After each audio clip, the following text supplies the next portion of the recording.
time I've gone live. The first time I've gone live from my new apartment. It's looking good. Here we go. Nice. Yay, we're live. I see excellent connection. I see people are watching. And then I see us. Okay, hooray. Everything's working. Welcome to Star Wars Club. This is so exciting. I'm in my new apartment. Sorry we had to push it back one day, but I'm surrounded by boxes on all sides. I just had to set up my desk, and I just set up enough that we could stream today. Very excited to be here. We're joined, of course, by Jane Smith. Hello, Jane. Hello. And, and Jenny Krantz. Hi. And hey, what's up, Adam, in the chat? The apartment's awesome so far. I would show you, but there's no way to do it with this setup, unfortunately. Hey, what's up, Patrick? All right, y'all. We have so much Star Wars to talk about. I mean, we don't just have, hey, what's up, Joe? We are on time. It's amazing. We don't just have another absolutely fantastic episode of Mandalorian to talk about, but like 2,000 Star Wars announcements that are so exciting. We got to break down all of it. Jenny and Jane, what do we want to start with? Do we want to start with the show, or do we want to start with the announcements? What do you guys think? What do you think, chat? Yeah, what's the chat want to hear? Yeah, I see what they said. Oh, hey, what's up, Axon Media? Justin, good to see you. I was just thinking about you. How are you doing? I wish we could hang out and play video games. COVID is so stupid. But I hope you're doing well, my friend. I'm back on Capitol Hill. I shouldn't say where I live live on the internet. I was about to do it. I was about to tell you the exact building I live in, but I shouldn't. No, neighborhood is bad enough. Yeah. Okay. But yes. Oh, no worries, Adam. Good to see you. Hopefully we'll see you soon. Thanks for saying hi. I'm great, Patrick. Yeah, Patrick, it has been a while. I actually started a second gaming channel. So just search for Jesse Mercury Gaming. I'm still playing Mario Maker, all that stuff over there. I did, Joe. Joe sent me a video of this fully operational R2-D2. I actually met a fully operational R2-D2 at the Mopop, Museum of Pop Culture. I will text you, Justin. I will do that. I was going to text you like a day or two ago and just see how you're doing, but I will do that. Was that at the Maker's Fair? It was. You saw the R2? It was at there was this like Star Wars exhibit that they had, and I actually hosted the closing ceremonies of the Star Wars exhibit. And there was the costume one. Yeah. The costume. Yeah. They had like costumes from the whole thing. I saw pictures of you with Chewbacca at that thing. Yeah. Oh no, that was at Disneyland, but I did go to that exhibit. Okay. I did. Yeah. Oh, I definitely saw that exhibit. It was awesome. Yeah. Yes, Adam. I'm very happy so far with the new apartment. It's awesome. What's up, Matt? Good to see you. Yeah. So that exhibit, there was a fully operational R2-D2 that was like remote controlled, and somebody having it like dance around on the floor. And then at the end of the night, there was this like little tiny dance party with like 5 people. And I was one of them. And R2-D2 was also one of them. And it was very exciting. That's awesome. Justin says you can start getting into R2 building for like $500. Wow. That's awesome. Yeah. Okay, so no one has an opinion. Let's jump into Mandalorian, because I just rewatched it for the second time. It's hot on my mind. I love it so much. Let's start with Jane. Jane, what did you think of this episode of Mandalorian? It was kind of a roller coaster. There was, first of all, no Grogu, so like, sads. Yeah, he's not in it at all. But I liked the redemption of Mayfeld. He is not a very likable character when we meet him in season 1 and throughout a good chunk of this episode, but I think they did a really good job of making him a decent human being. That was nice. I did appreciate that. And the face. The face. Yeah, of course. Yeah. Oh my God. Everyone who's watching this obviously has seen the episode, so it can't be much spoiler, but the choice to deliberately take that helmet off just like gets you right here. Like you understand the gravity of the choice that he's making, and he's like, I'm gonna be the best dad in Star Wars that there ever was. So yeah, for real. I mean, what are we comparing him to? Darth Vader, who basically sort of responsible for the death of his children's mother, terrorized the galaxy. He had like 1 minute of good parenting in his entire life, so he's out. Like reveled in the murder of children. Like, Yeah, all about that. Yeah, totally. Yeah, not. And I mean, even Han, he's not a Sure. great dad. Sure, absolutely. Pissed his son off so much that he stabbed him. But he went to murder his dad. Yeah. So it's a low bar, but I really appreciated the context of that moment, and I think they did a really nice job of it. Totally. How about you, Jenny? How'd you feel about this one? Yeah, I mean, I was thinking about it on my walk today because I was like,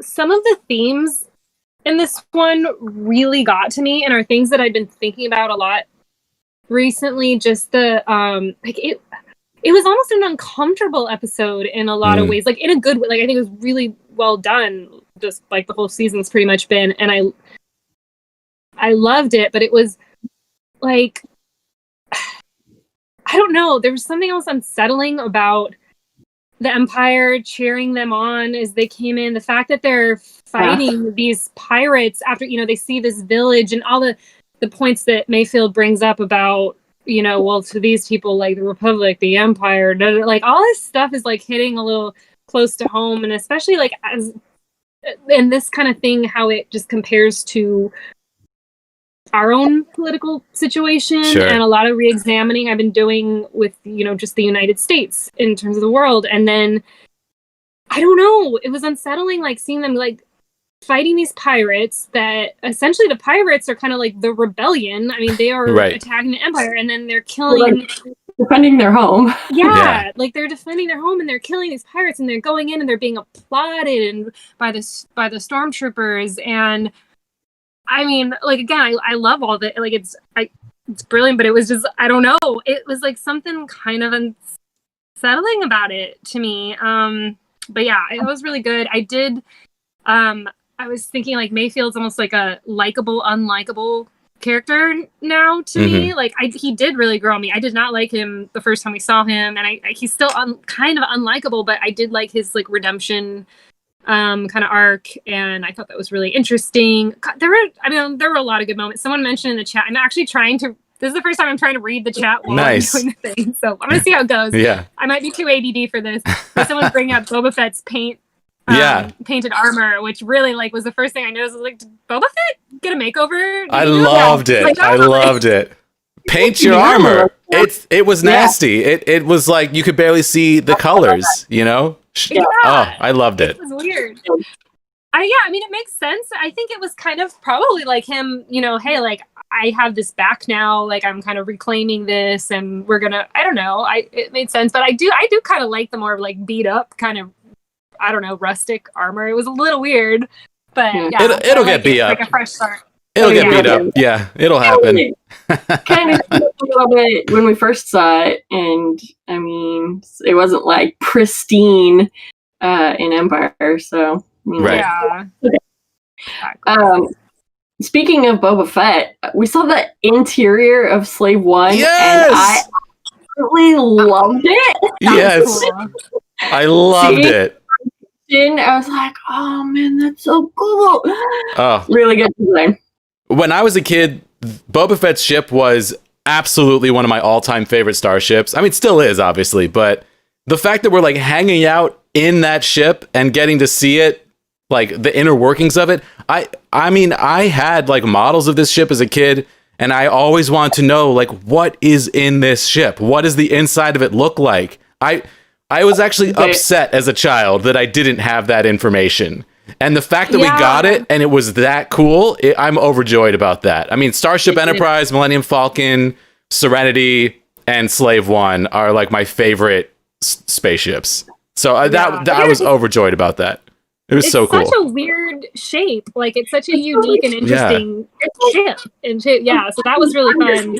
like it's got this flat back. They're like, what is the It's like Yeah. like an iron. Yeah. It has no But booty. and I loved the little seismic drop he did. Yeah. Was pretty like badass. Like there were so many good moments. And Jango Fett used those seismic charges in episode 2. And I thought in that that ship. seen that before. Yeah. I couldn't place it. I was like, is that from Return of the Jedi? Like, when did I see that before? Attack of the Clones. I heard that. Like, I knew the sound of it. Like, right. I recognized the sound. I was like, I know we've seen that, but I couldn't place it. Oh, that makes sense. Yeah, in the asteroid field fight with Obi-Wan Kenobi, which is a great scene. That's right. Yeah. Yep. That's right. I just want to check in with chat real quick. Sam came in and said, hello there, which is the perfect thing to say when you come into a Star Wars chat. I love that. I just wanted to point out, I want to acknowledge that Joe asked for the news first, but I'd already started talking about the episode, so I apologize. Yeah, and then Joe was saying how Boba Fett's armor was too clean compared to the last one. I mean, that armor was so beat up. I love the choice to clean it up. Because he has so much personal pride in that armor, and just seeing, I just thought that was really special. He's doting on it right now, which is okay. Can we talk about how Boba Fett now wears a skirt? Because that's my favorite thing. Because his original costume, he's just wearing like cargo pants. So the armor, they're like khakis. Yeah, they're khakis. Yeah, they're like store-bought khakis or something. You got him in the yeah, like Space Gap. Right next to the Mos Eisley Cantina, there's a Space Gap, and that's where Boba Fett shops for pants. So I love the choice to have him be in like this skirt that he's wearing that kind of harkens back to his, time as a Tusken Raider. We don't know for sure, but it seems like he might have been living with the Tusken Raiders because he, has their weaponry. So I don't know. What they're doing with Boba Fett is just so good, and it continues to be so good. I love that we're not focusing on him, that he's like a background character, because that's what he's always been. And I still maintain that I don't want a show that is just focused on Boba Fett. I love him used this way. This is perfect. Don't change it. Keep him there for the rest of the show. I'd be so happy. But I feel like he's gonna die. I mean, what are the odds that Boba Fett makes it out of the season alive? Like, not good, right? I feel like what they're setting up is that Din Djarin is gonna inherit this ship, and because he doesn't have a ship anymore. Boba Fett's gonna die. I think he's gonna get a different ship. You think so? I think he's gonna go back to Mandalore, and they're gonna be like, "Thanks for doing blank. Here's a ship for you." Maybe, yeah. I don't know. I mean, I just have this feeling that that's what they're gonna do, or that they're gonna like kill Boba Fett. But I saw a theory today that says that they're gonna kill Din Djarin, and Boba Fett will take over as the Mandalorian in this show. And I hate that. I don't want that at all. It's gonna be right. Yeah. That's a horrible idea. I would tend to agree with you, Jesse. Like, I could see that. I could see Boba Fett sacrificing himself. And yeah, I mean, I think fans would be, I don't know. I think fans might be mad because at the same time, it's like Boba Fett would go out. Well, I don't know. Maybe people think it's like he's gone too, so he just keeps getting killed off. I don't know. But I like that he kind of gets to live on a little bit if Din Djarin inherits the Slave One and Boba Fett sacrifices himself. I find that really interesting. Like, I would enjoy. I mean, I'd be sad, I'd be bummed, but I would enjoy that. I would like that. I would. I want him to live. I'd love to have Boba Fett in the rest of this series, or just pop in and out from time to time. Huge fan of that. But if they kind of use this as a backdoor way to get the Slave One renamed as the Razor Crest, but now we fly around in that ship instead. I mean, I'm all for that too. There's only one way they can mess this up, in my opinion, which is to kill Din Djarin and replace him with Boba Fett. That's no good. No. I don't think it would be respectful of the actor, doing Boba Fett. Just like he's got like a nice arc now, and to have him just take over and do something else for another 10 years, I don't know, it feels like it would be a much better resolution if like he did do something honorable and went out in glory. Yeah. Yeah, I mean that's what like Boba Fett. I mean, I know he's had like a cult following, and he's always been like this popular kind of, but he's always been a side character. Like I don't see a need to make him a main. Like he's almost like his own mythology behind him. Like I don't think we need so much of him. Like I think this would be brilliant. They brought him back. They gave him like such a cool arc, like you say, like a redemption, and then especially because Boba Fett, he also kind of represents, I don't know, we're talking about like fatherhood and like parenting, you know, like Star Wars has a track record for just really shitty like father-kid relationship, like no good. But Jango Fett and Boba Fett are also one of the stronger paternal like relationships within Star Wars, and the fact him losing his father at such a young age and that really tearing him, I could see him saving Mando's life so that Mando can be the father to baby Grogu, and him like that would be so powerful to like to have baby Grogu not have to go through what he went through or whatever, save Mando's life and go out gracefully, and he becomes, and he still is this iconic character. We still have Boba Fett. Look, he's on my glass right now. I will have him forever. And he's still around. He's cool. Maybe we do flashbacks. They could also do a prequel, another series. You know, you can go all over the place. It doesn't even mean we never need to see him again, but I'd be okay for this story. I think I would love that. I think that'd be beautiful. Yeah, I'm into it. I love when these shows make me cry. That's a way you can make me cry, and I want you to take it. But I'm not upset if you don't. But, you know, I thought they were going to kill Mayfeld in this episode. I was sure that he was going to die after getting his redemption. I mean, there's so much to talk about in this episode. I do want to check in with what chat is saying here. Joe says Mando's hollow message to Gideon was the best part for you. That was great.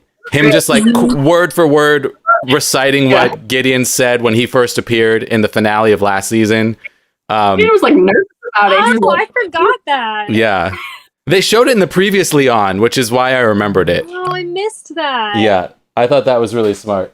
Oh, hold on. Andy's texting me. What's she saying? Okay, all good. Yeah, that scene was great, and just like paying off the fact that we found out where Gideon's ship is. You know, the fact that he can even send him this message is because he's pinpointed the location. It's just kind of like a pretty baller move. Yeah. In so many ways, just not just sending the message, but just like replaying what Gideon said to him. And just knowing that confrontation is about to happen, it's very exciting. I'm so bummed that we only have one more episode. I can't wait to see what happens, though. I'm really excited about it. I know that was one thing maybe that I not disappointed, but I feel like from the first season though, like what would that be, the penultimate episode? Yeah, am I the second to last is penultimate? Yes, penultimate. Yes. Well done. Because wasn't it the maybe I'm mixing things up, because I thought I remembered from the first season that the last two episodes were almost like a two-part, like I don't know, I just thought I remembered more happening in I think that's right. episode, where this one like wasn't it the second to last that had the stormtrooper that baby Grogu I've done that before. Baby Grogu got kidnapped. I don't know, like the way I watched this episode, it didn't feel like a second to like next week is it kind of episode. That's true. It felt like that's totally true. Great, I think that the last episode's going to be extra long or something. I mean, we've seen them bounce around with length. It could be like 45 to an hour long. The first episode of the season was an hour long, so they might be cramming in a lot in the last episode. So that remains to be seen. I did have that exact feeling. Like, this is just another great episode. This is not a second to last episode of the season, but I have faith. I think that it's going to be awesome. Yeah. Do we think that they're going to try to cram in an entire rescue operation in this one episode, or do we think there's going to be like a cliffhanger and they're going to leave us hanging until season 3? I think they're going to, it's going to look like all is lost, but then Mace Windu's going to show up and save the day. That's right. We're gonna get in less than an hour. Jedi next episode. We have to. It's gonna be so. It's so likely. It's so likely that we get a Jedi next episode. It's highly unlikely that we don't, in my opinion. Although the one thing, and I know I need to be careful because I might be getting us into the announcements, but I'm less and less expecting Thrawn to show up in this show. I now kind of think because of the announcements that was just to let us know that that's going to be Ahsoka's story. Ahsoka going after Thrawn. And I no longer think that we're actually, and also the article you sent Jesse in the chat about, he said something about the casting of Thrawn, and it sounds like they're still in talks with the guy who does the voice to play all that. Right. And I was like, oh man, I actually don't think we're gonna get Thrawn anymore. We're gonna get Thrawn someday, but I don't think it's gonna happen this season. Yeah. And there's so much information out there that's now kind of coalescing in this beautiful way that we'll have to talk about when we talk about the announcements. So remind me about Thrawn when we get there. Sam makes such a good point. The acting in this episode was phenomenal on all parts. Mando without the helmet, but still having all the same little mannerisms he had from the armor was great. PTSD Mayfeld was amazing. The superior officer, genuine hate for that character. The table scene, favorite part of the show. I co-sign all of this. Yeah. That was the actor who played the Night King in Game of Thrones. Game of Thrones. Well, I think there were two different actors that played the Night King. He played the early ones. Oh, okay. Not the later ones. Like, okay. The Arya scenes. Gotcha. That scene was amazing. The acting all around was so good. But like Mando taking off his helmet, the acting was incredible because he's never in his entire life been seen in public had his face seen in public. That was the worst sentence I've ever constructed. But like people were staring at him as he removed it, and he knew that, and so that was a huge moment. And he did it to save Grogu, but then he also like looks at Mayfeld like they have this really intimate sort of moment, because like just like being in the same room with someone, it's like COVID times, but for his entire life, he's never been in the same room with someone without a mask on, Well, and to do it in a room full of your enemy and Imperial, it's like layers of uncomfortableness. Removing the helmet, and then he's also like how vulnerable, like feeling almost like naked in a room of like the most dangerous, of the Empire, and these guys, like, and you can see he looks really almost like deer in the headlights, like uncomfortable. It was palpable, and it was awesome. I mean, it was great. Oh, it was such a good scene. It was so intense, and I just love all of the casting and feel of the Empire right now. I really like. I think back to the episode with Bo-Katan, exactly, the captain of that ship when they Titus Welliver, and then that like simpering guy who was like in charge of driving the ship.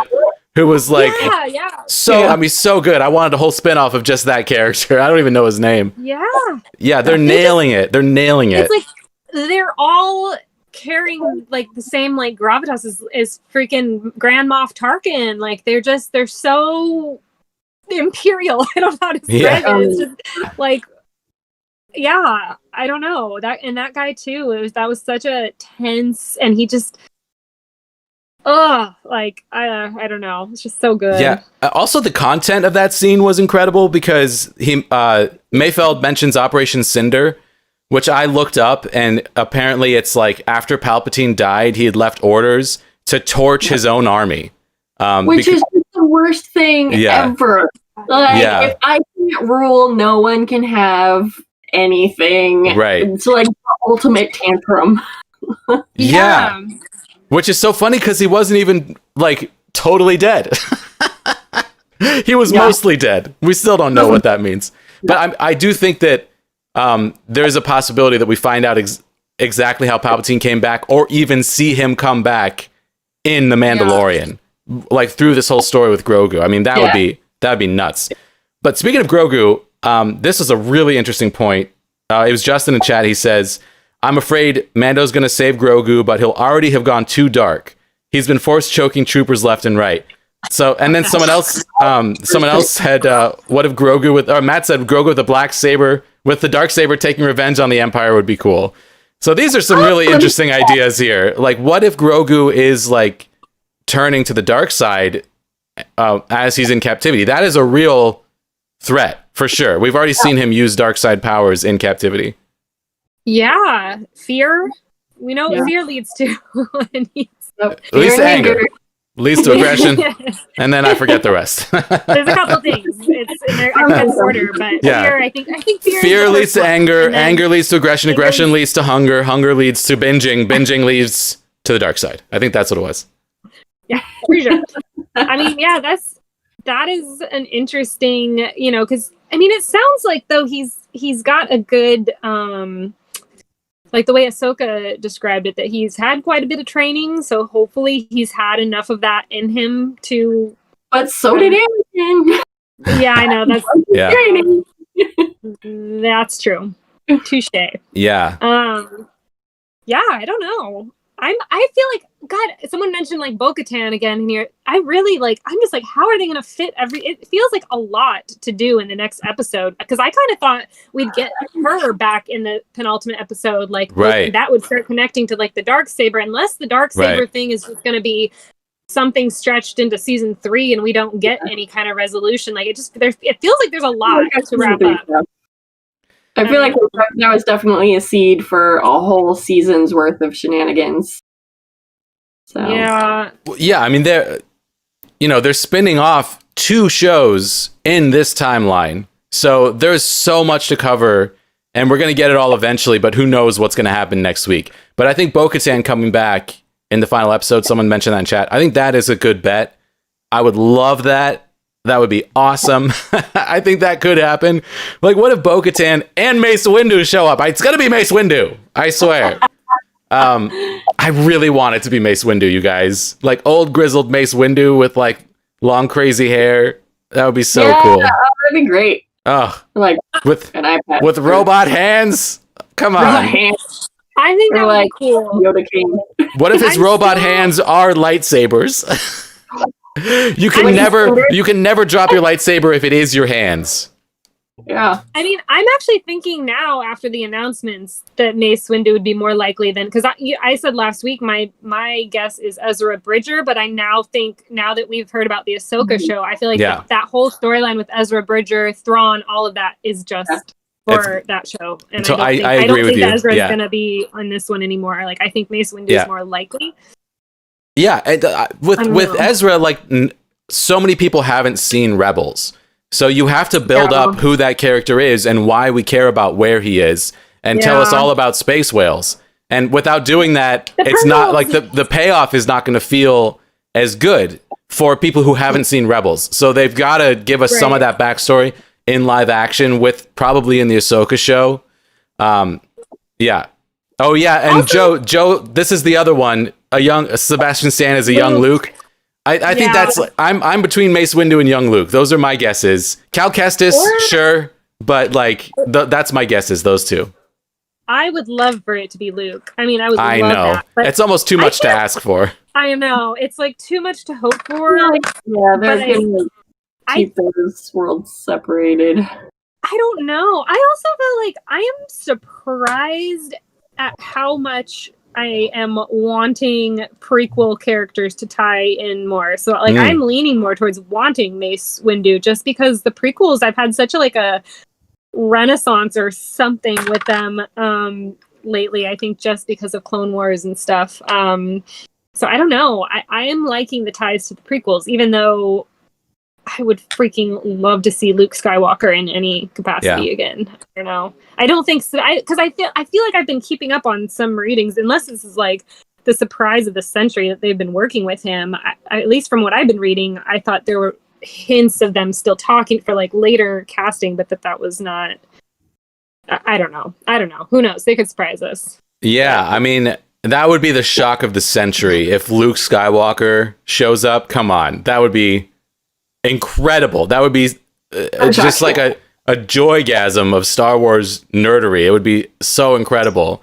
But I mean, at the same time, like, you've got your own movies, Luke. Come on. Yeah. I'm kind of happy. Yeah. Come on, Mace Windu, though. Like, we know how much Sam Jackson loves Star Wars. Yeah. And it would just be like so fulfilling to have him back. We did already get Luke in this. Like, having Luke and Han and Leia be in the sequels was very satisfying for me. Like, that was I got my screen. I mean, you could have put them all in the same room at the same time, but we'll take what we can get. Yeah. It's a big galaxy. They were saving it for the third movie, but then it couldn't happen, which is such a tragedy. Oh, that would have been great, though. Yeah. Although, I mean, Luke already would have been a Force ghost, but they still could have. Well, no, I mean, because no, they weren't saving it because of what happens to Han in Episode 7. Yeah. It's crazy that they didn't put them in the same room together. Like that feels like the biggest missed opportunity of all time. I love those movies. Could have haunted Ben for like 5 minutes. Yeah, or like a what's it called? A flashback. Yeah. Well, but he had the scenes where Han was like, judging him and like talking to him and stuff in his head. Like all three of them could have been haunting him, as blue glowing or just as figments of his imagination. That could have easily happened. Yeah, I mean, not getting to see those characters together, like the three of them in the same room together is the magic of the original trilogy. Like their chemistry is what made those movies legendary.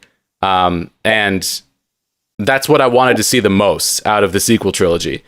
And, it's hard to complain about what someone doesn't do when they do a lot of great stuff. And I still like the sequel trilogy a lot. I know I'm, one of the only people, but too. We had like several podcasts about how much we liked the sequels. I don't think I really realized how much people hate it. Like now that I like the TikTok Star Wars universe that I'm very invested in, all of a sudden, like I had no idea.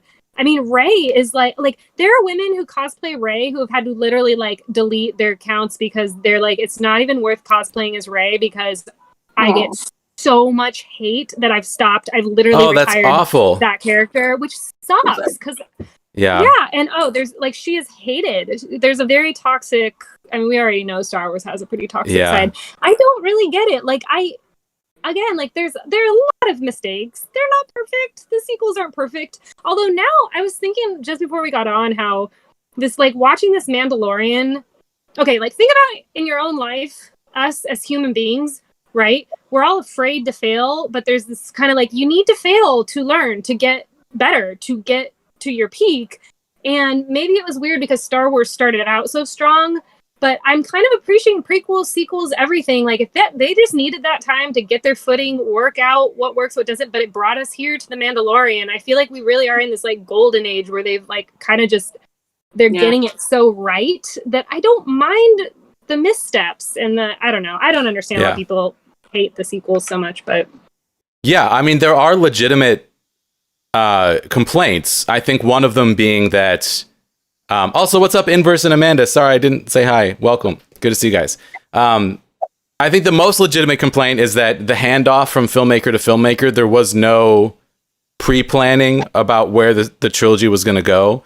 Like JJ had no idea what was going to happen in episode 8, and episode 8 kind of like negated episode 7, but then episode 9 kind of negated episode 8. Like that is a legitimate complaint.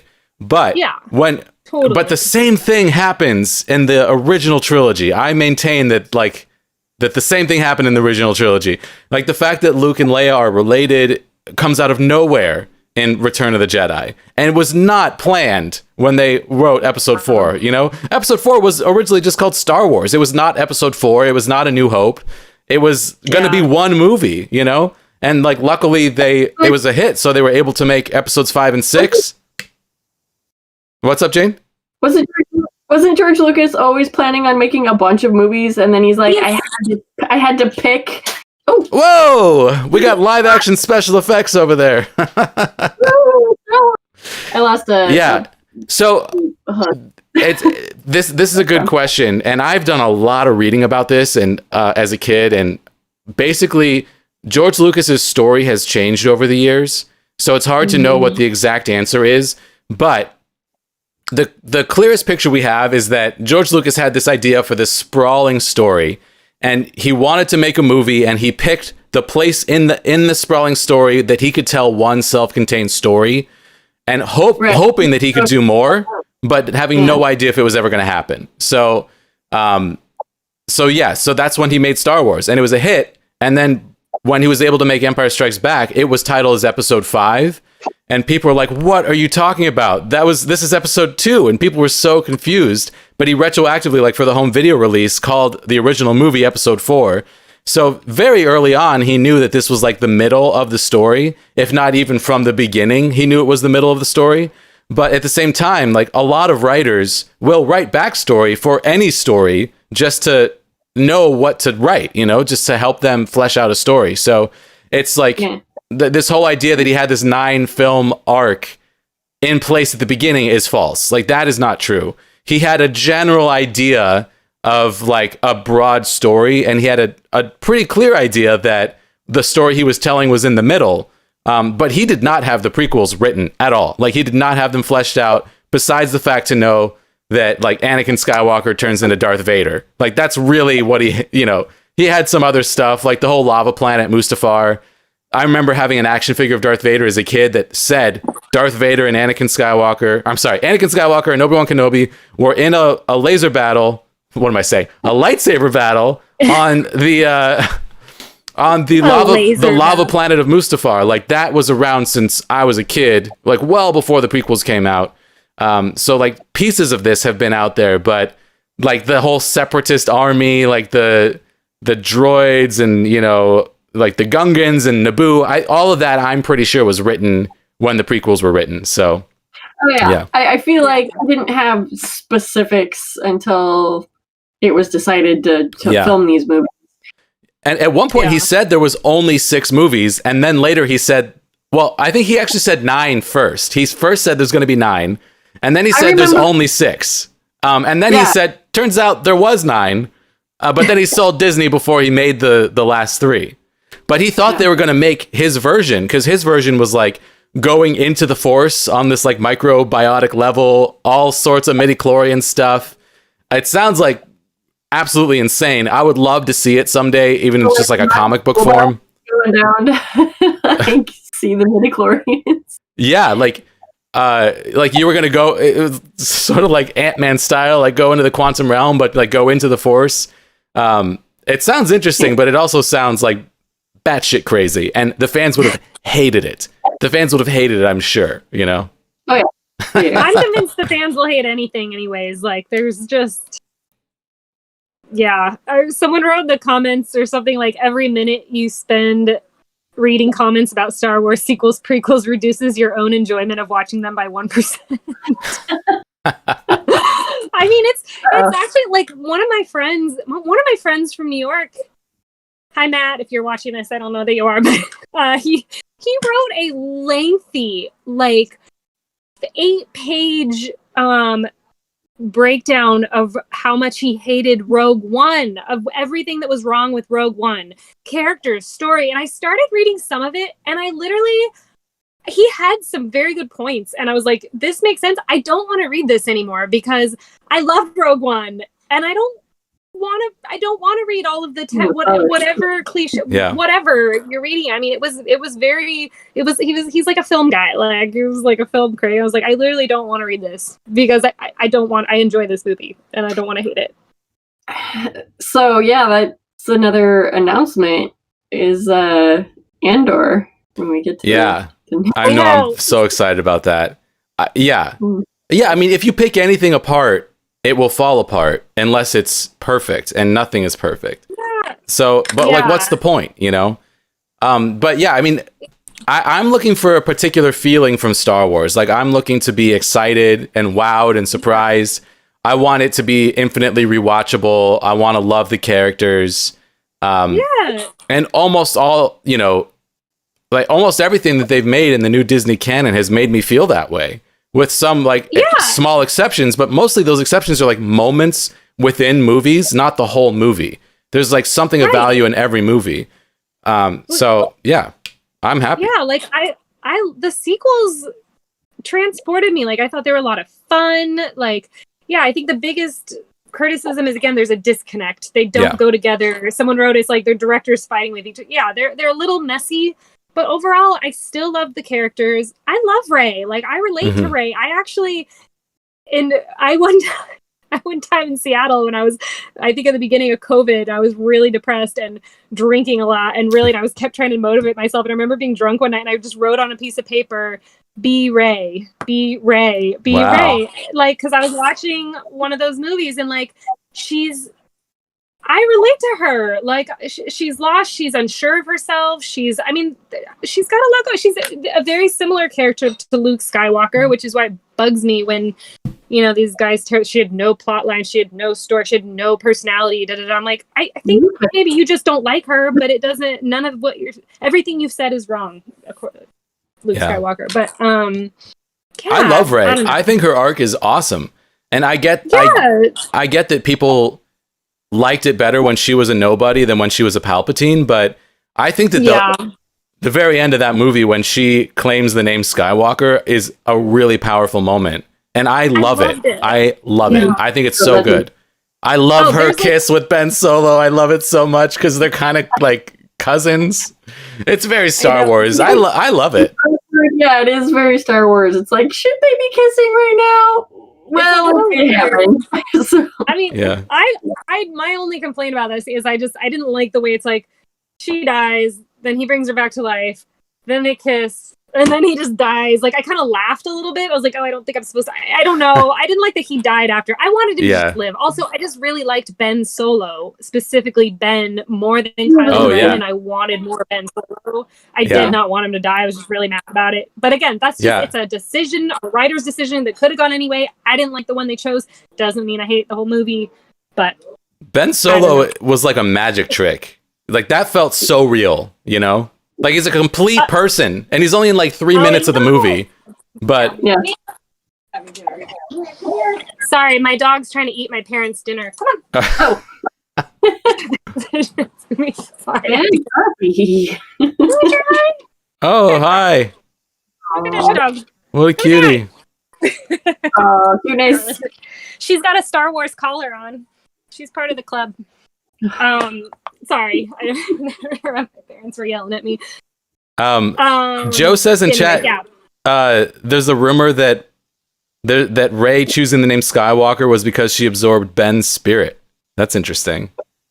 There's like a whole movement online of people who are like, she is not a Skywalker. It's just not factual. It's not canon. It's not. I'm like, but that's the whole point. It's chosen family. It's a story about like what you're born versus what you decide to be. And she's born a Palpatine and decides to be a Skywalker with the blessing of like Luke and Leia, who are standing right there, all sparkly glowy. And they know what she wants to say when she's about to say Skywalker. They know what she wants to say. They give her the nod, and then she says it. They adopt her in that moment. It is factual, and it's beautiful. Han Solo chose his name. Solo. What's your last name? Solo. Your Solo? That was the choice. Yeah. Like, it's happened several times. And they're like, no, this never. It's so bizarre. It's whatever. Anyways. Yeah. So Mandalorian. Yeah, Mandalorian. Okay, so when Din Djarin uses the terminal, and it scans his face, do we think that there's like a record of his face now in the Imperial system? Because I definitely think so. I was thinking about that, like, oh shit, Amanda, thank you so much for rejoining the channel. You're awesome. Thank you. You now Amanda gets a little Deanna Troi next to her name. I'm a nerd, y'all. We get a dance party. It's Star Trek on a Star Wars stream. It's sacrilegious. Okay. Thank you, Amanda. You're awesome. So, what was I just saying? What were we talking about? Oh, the face scan. Face scan. Oh, yeah. Okay. In the Imperial system now. Yeah, I was thinking about this because, like, they've never seen his face before, and I know that for a fact because no one's ever seen his face before. So it's not like facial recognition because there is no recognition there. So it must just be like, oh shit, Joe just joined the Mercury fleet as well. Thank you so much, Joe. Holy crap, you guys are spoiling us. Thank you. We're about to have another dance party. Everybody get ready. It's coming any second. Ooh, that's a good idea. except I don't own that music. Yeah, I can't keep a straight thought going right now. Y'all are spoiling me. Thank you. Oh yeah, so I think that it's basically just taking a record of who used the console in case they need to find out who accessed it later. I don't think it's like facial recognition. I think it's just like scanning for a record. So that means that there has to be a record of him, which is so interesting because you know that like Moff Gideon is going to like access that because he's smart enough to figure out how he was pinpointed. So he's going to have access to his face. You know, it's going to happen. There we go. There's the dance party. This is my favorite GIF. It's so good. I don't know if Jane and Jenny can see what's happening on the stream right now. I see it. I'm enjoying it over here. And for anyone in chat, if you've seen Jennifer Krantz in chat, that is Jenny. That's the on-screen Jenny. That's me. Thank you guys. That's so exciting. Thank you. Hey, what's up, Jesse M? Welcome. Thank you. Hey, what's up, Jesse? There you go. I don't want to hear me. Yeah. I want other people to listen to me, but I don't want to hear me ever. I'm so sick of my own voice. After doing like hundreds of hours of podcasting, I've heard enough. Yeah, so yes, the long answer is yes, I think they have a record of his face. So going back to the very beginning of this episode, when they pick up Mayfeld, he's like working at this junkyard surrounded by junked TIE fighters, which I love. I love that. So cool. Yeah, and they've like, so this is a new Republic prison. So they've repurposed old AT-AT walkers as cranes. And we saw this on that was it Trask, I think? Trask. Yeah, we saw this on Trask also. So the New Republic is like using all of this old gear, which I think is super cool. Yeah, I love that. That even though we were only there for a couple minutes, I loved just that set, that location, planet, whatever. I thought was really cool. It reminded me a little bit of Thor Ragnarok, the jump planet, kind of. I don't know, a little bit. Yeah, that's a great movie. Jane, we watched that together. So good. Oh my god, I love the movie so much. I've seen it like 50 times. That's one of the ones that I watch. Yeah, I can't make it. Can you see the? It'll have to be glowing from the inside. You can kind of see it. Yeah. Oh, that's kind of see him. Like it's that scene to the Immigrant song with him like flying through the. Yeah, that's one of my favorite. I've seen that movie probably like hundreds of times at this point. Inverse. Yeah, that's really funny. Really cool. Yeah. Yeah, it's also so interesting because like that they're in the volume, which is what they call this digital set. So that like when they're walking towards Boba Fett's ship landing in the background, that they see that on set, I'm so jealous. Yeah. Like there's some real trash, some real like junked up TIE fighters on set, but then there's also like the digital set extending beyond that. It's just such a cool way of making stuff. I really, really like it. Oh, thank you so much, Amanda. You're awesome. Okay, what other details have we not picked out in this episode? We haven't even talked about this is something I really wanted to talk about. Someone mentioned this earlier, the fact that the pirates are basically like the rebellion.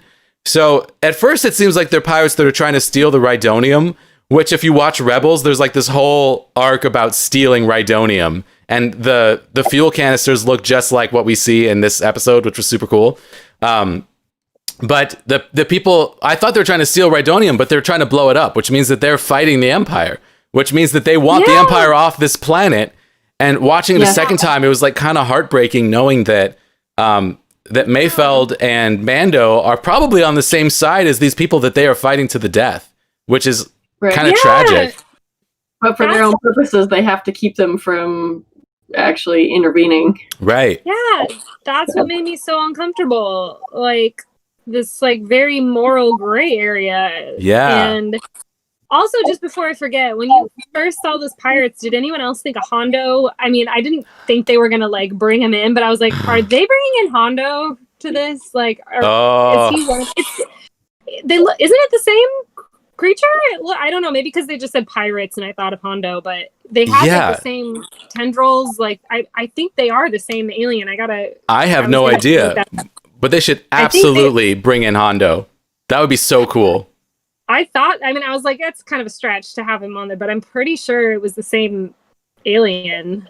But yeah, That would be cool. was uncomfortable. That was an intense scene too. Like when there's something so like, it makes you feel so, yeah, like visceral, like in this world when they're driving that intense scene, they're seeing the explosions in the distance and then listening to the dispatcher, like we're rerouting you. It's so cool. Like it's so official and like built the tension really well. Yeah, like it's so relatable, and not that I've been like driving tanks, you know, not that relatable, but like it feels very intense. Like I was nervous for them, even though I know they're gonna be okay.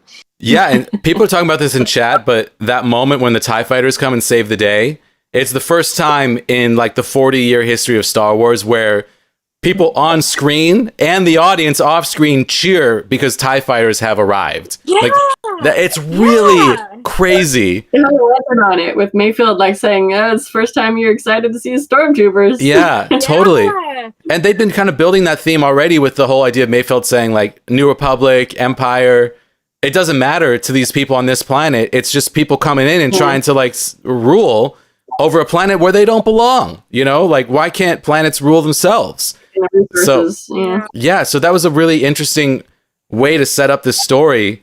And then we're like, 1 second we're cheering for stormtroopers, cheering for the Empire because they saved our heroes, but then the next second we're blowing up the entire base and cheering for that too.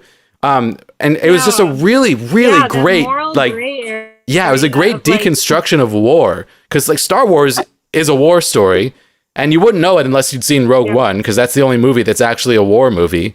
But this again, like, brought in those elements of actual warfare, where war is in many cases arbitrary and avoidable. Like just the fact that like who's fighting and what they're fighting for is often completely lost once fighting breaks out.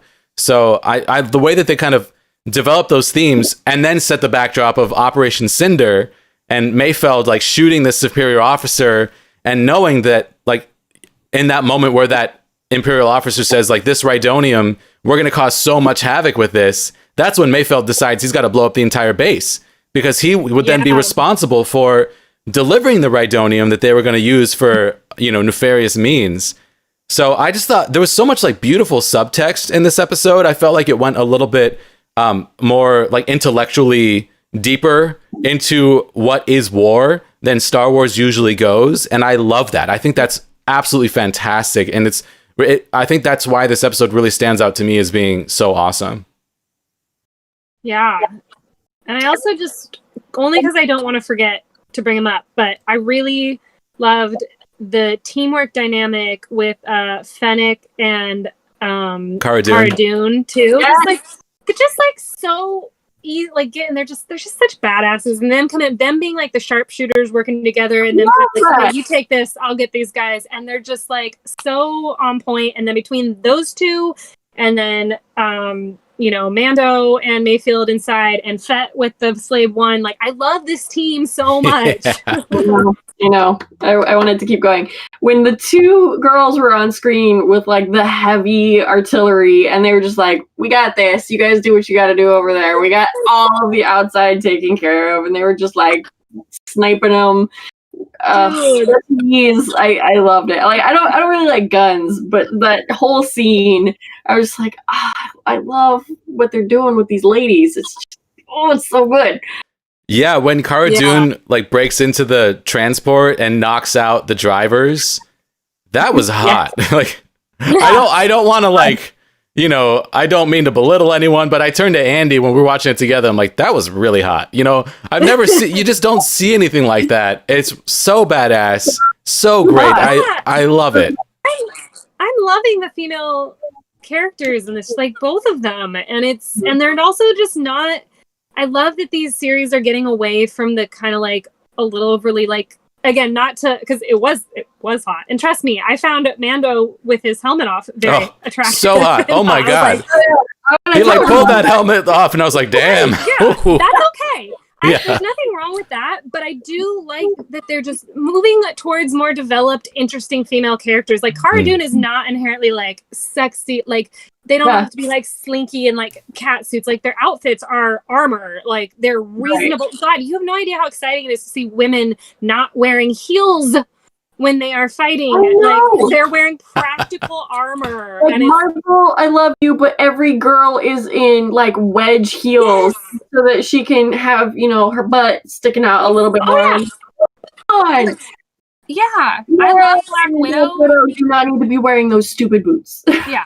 Like, I love Black Widow from the Marvel, and I think she did develop as a character a bit. But yeah, she's like the perfect example of just like a female that is there for a male gaze to get the slinky like back shots of her butt in the cat suit and stuff. And it's like you just don't even think about it with these characters. Like, I just thought like Fennec and Cara Dune together.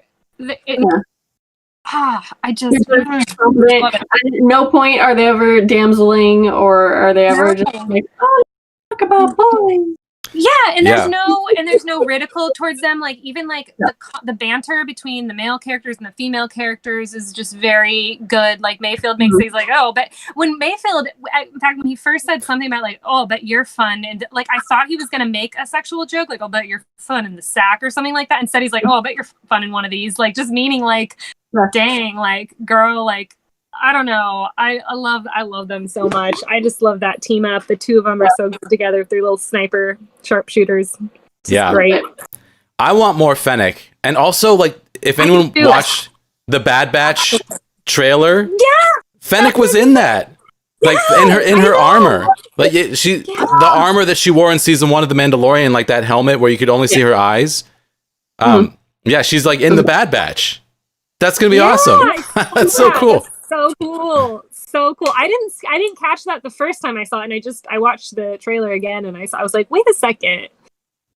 Yeah. Oh, I'm so excited to get more of her. I think it'd be awesome for her to stick around in the universe, and I don't know. I hope she gets more and more. I just love that actress so much. I'm loving her character. Like, we haven't gotten enough of her yet, but so far, love it. Speaking of male gaze, like, okay, so we all know that Star Wars took Padme's like white catsuit and like gave her a midriff, just so that she could be running around with a little bit of. If there would ever be a time that I would be okay with something like that happening, it would be with Fennec, just so that we could see the gears and pistons. Just like, I know there's like gratuitous special effects that they would have to do like forever, but I would watch that. I would just be like, I just want to see what's going on in there. What are they doing? Is it digesting your food? Is it your abs? Like, what are the pistons and things? What's going on in there? Fascinating. Yeah, that would be awesome. Oh my God, Amanda says, everyone I know watches this show. I might in like a year. You're gonna watch and like recognize all these things that we've talked about. That'll be a unique experience. Do a marathon. It'll be great. Yeah, it's such a good show. It's really, really, really, really good. Like, this show has completely reinvigorated my interest in like all of Star Wars. You know, like this show convinced me to go back and finally finish Clone Wars and watch all the Rebels. And I'm now like pouring through Star Wars books. I just finished Lost Stars, which was one of the best Star Wars books I've ever read. It is absolutely phenomenal. Everyone needs to read Lost Stars.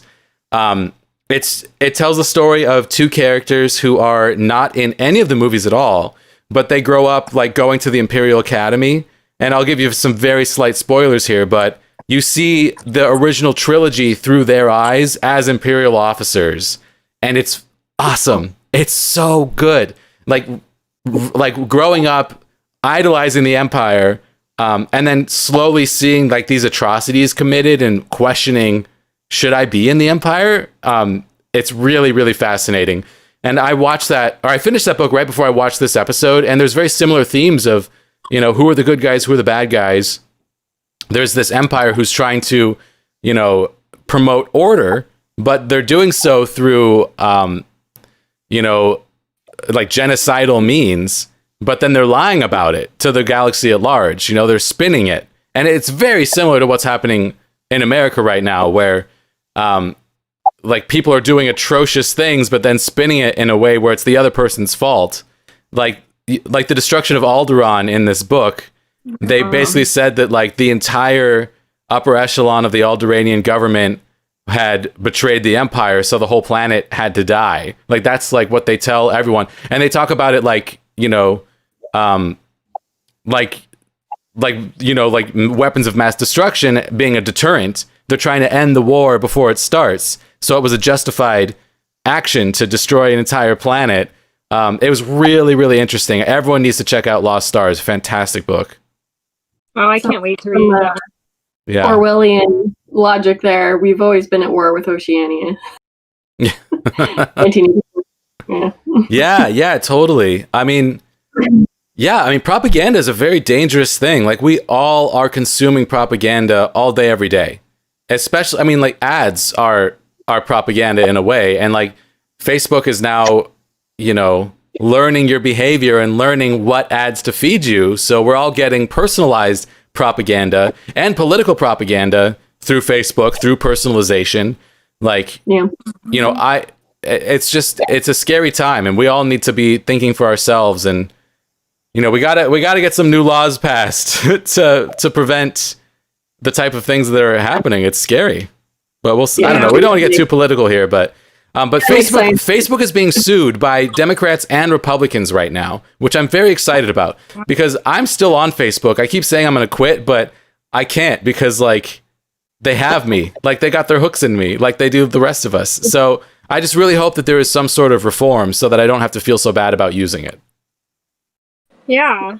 Well, yeah, sounds like, it's like, it'd be like if every single one of us is getting a completely different newspaper delivered to our door. Yeah. Individually catered to our, you know, point of view, and it's bizarre. Yeah, absolutely. I've been trying to wean off Facebook as well, but it's really hard. I'll delete the app off my phone for a couple months at least, so I can only check it on desktop, but it's, you know, it's tough. My Facebook is all Mandalorian news, so it's fun. You know, I enjoy being on there, but obviously there's also a lot of political stuff. So yeah, it's crazy. Yeah, cat videos and red pandas. If our newspapers were all cat videos. I would pay for that. Where's my subscription for the Red Panda newspaper? Yeah. Okay, we have a lot of news to talk about, so we should wrap up this episode. Do we have any? I feel like we've talked about pretty much all of it at this point. Okay, so real quick, just when he takes his helmet off, let's just take a minute. That is beautiful. The first time we saw his face in this series, he was like bloody, and there's sweat matted hair and like helmet hair, and it's like grime, and it was not the most flattering of scenes when we first saw his face. Yeah. But this time was just lovely. It's very nice. But when they were sitting down at the table, did anyone else get like a Nathan Fillion vibe off of Pedro? No. I was Nathan Fillion. Malcolm Reynolds from Firefly. Malcolm Reynolds. I don't know, just like when he's being serious, not when he's being a goofball. It was interesting. Lovely. I seen a lot of talk about his mustache. Like, why if you never take your helmet off, do you have a perfectly manicured mustache? And I, as someone, I mean, like, look at this beard. Like, this is groomed, you know? If no one else was looking at my face, I would still want to be groomed for myself. So I didn't question it for a moment. I'm like, his mustache makes perfect sense to me. Amanda, I think it was the audio cut out for a second, so she couldn't hear me say the name. Yeah. Oh, yeah. Well, I didn't know that actor. They say he's a Firefly. Oh. Yeah. Okay. Well, Jenny, you would love Firefly. I know. It's some time. Excellent. I said last time I was going to watch it, and I haven't watched it. But there's a lot of content to consume. We can't all do all of it, but I've been watching Jessica Jones. That's been my recent. Nice. Okay, Jessica Jones season 1 is amazing, but yeah, it's a different time.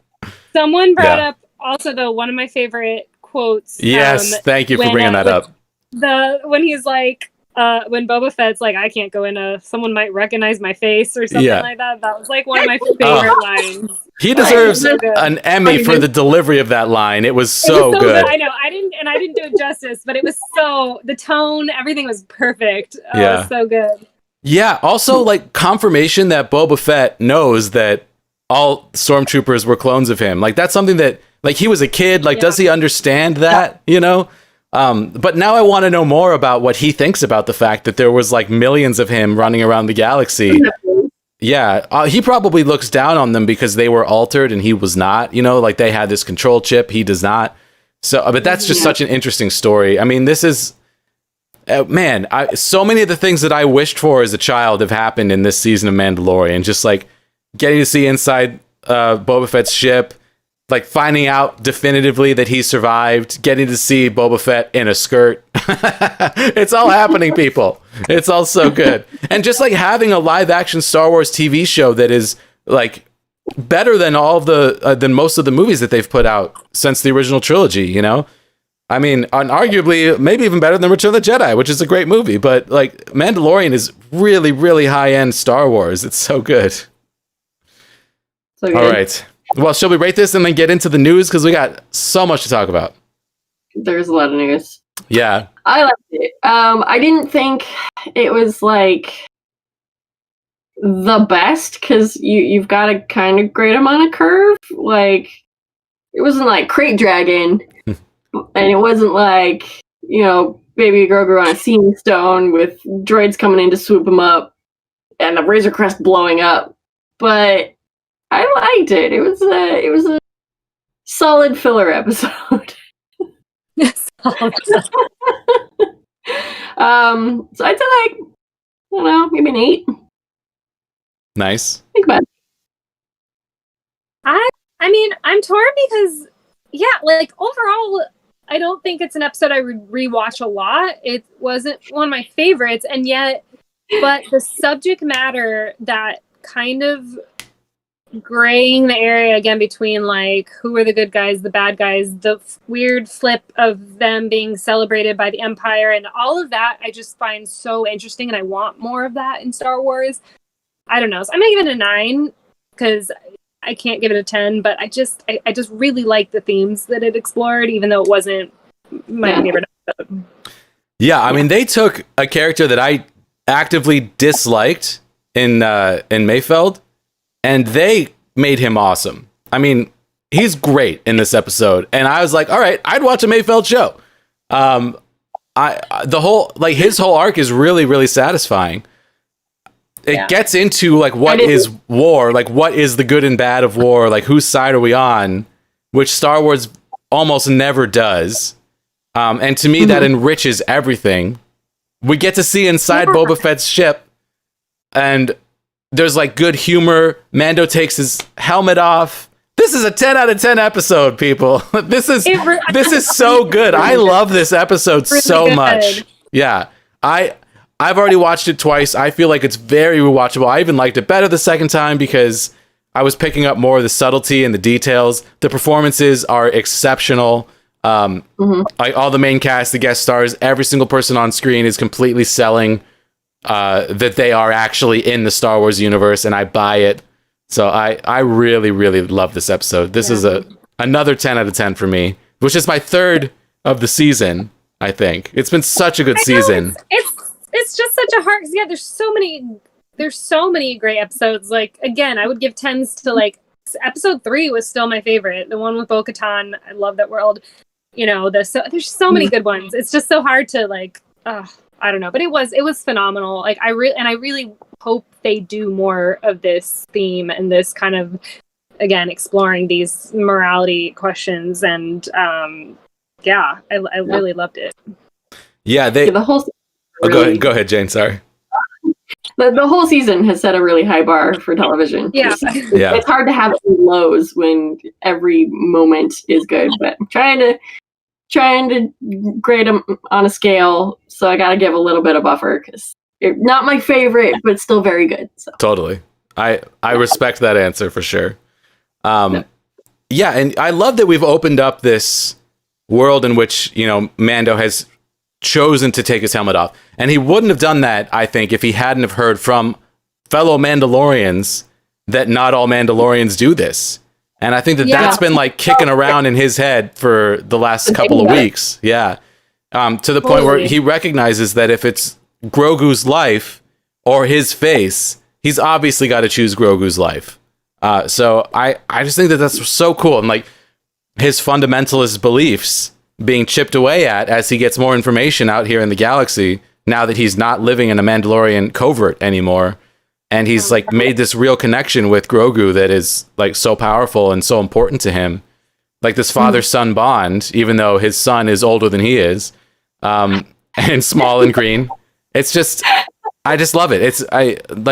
I need talky episodes with like emotional content and what's the word? Context for all the action to feel as good as it does. They can't all be chase scenes.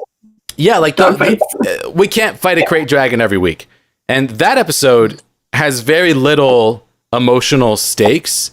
It doesn't drive the plot forward. It's a complete side quest, but it was the most badass thing I've ever seen. So that's a 10 out of 10 to me. And this one like dives into Star Wars mythos in a way that I've always wanted and was deeply, deeply satisfying. So completely different.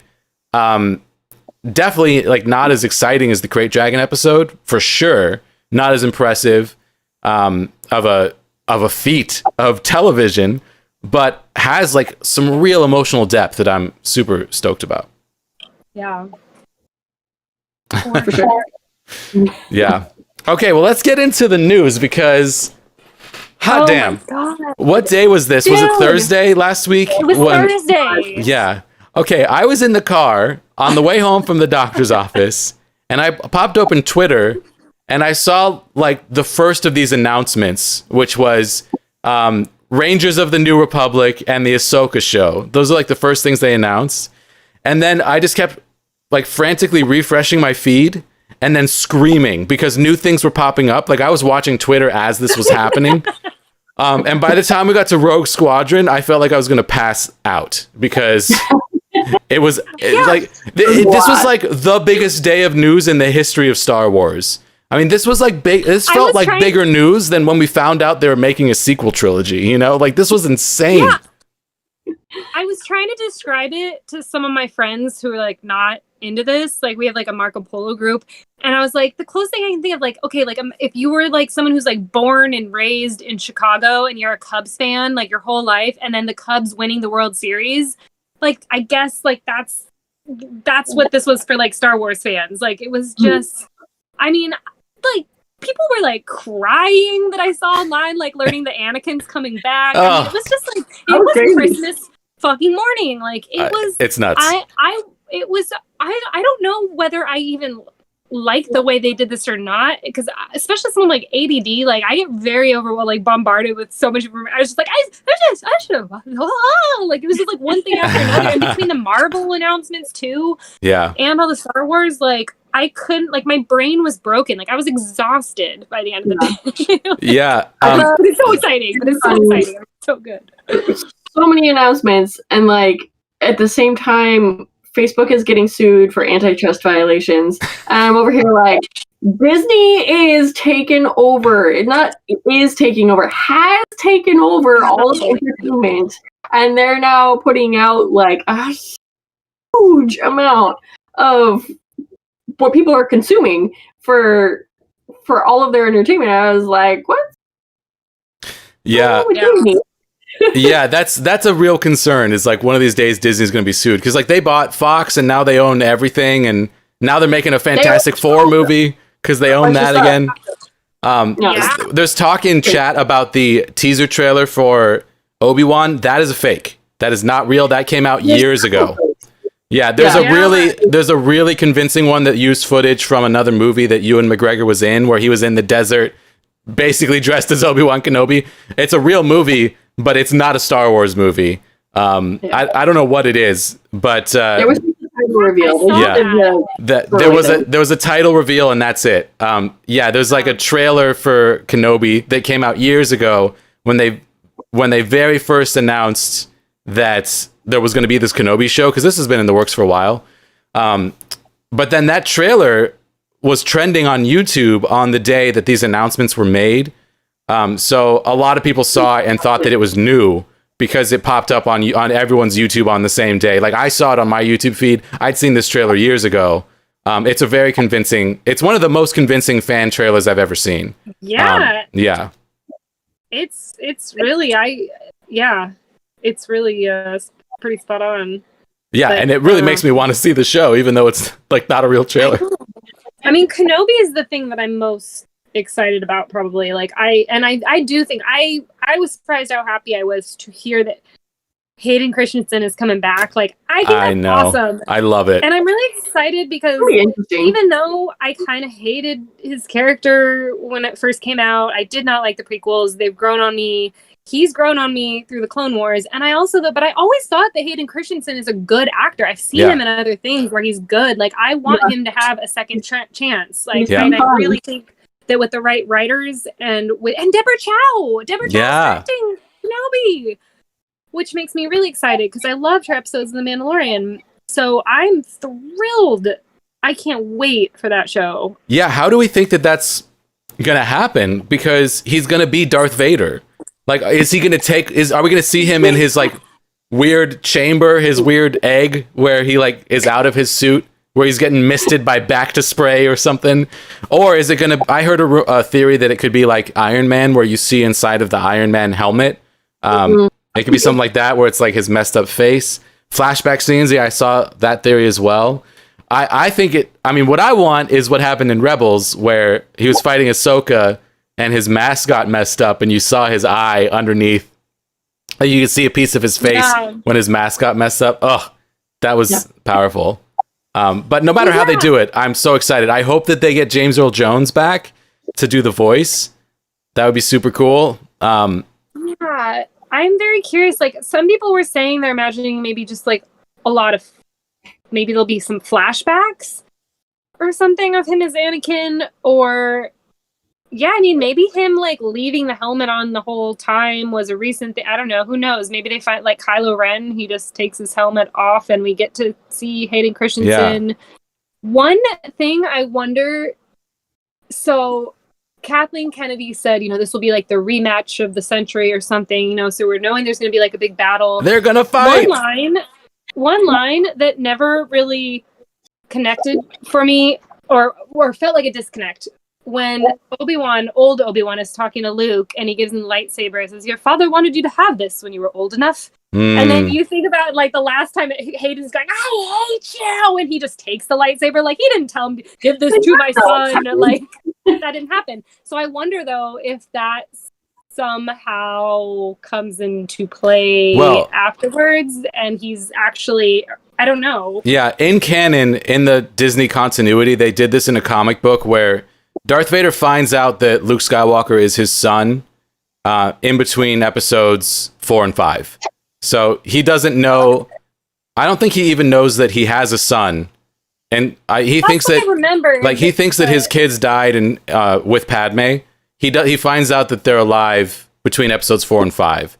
So they've done this before where they can change their, they're like, this is new canon. We're throwing away everything else. They have still sometimes changed new canon in tiny little ways. Like Tython is in a different place than it has been in the new canon.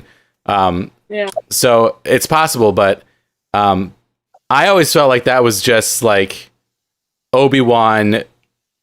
I mean, let's be real. Like, when that line was written, George Lucas didn't know that Luke was the son of Darth Vader. He just didn't know.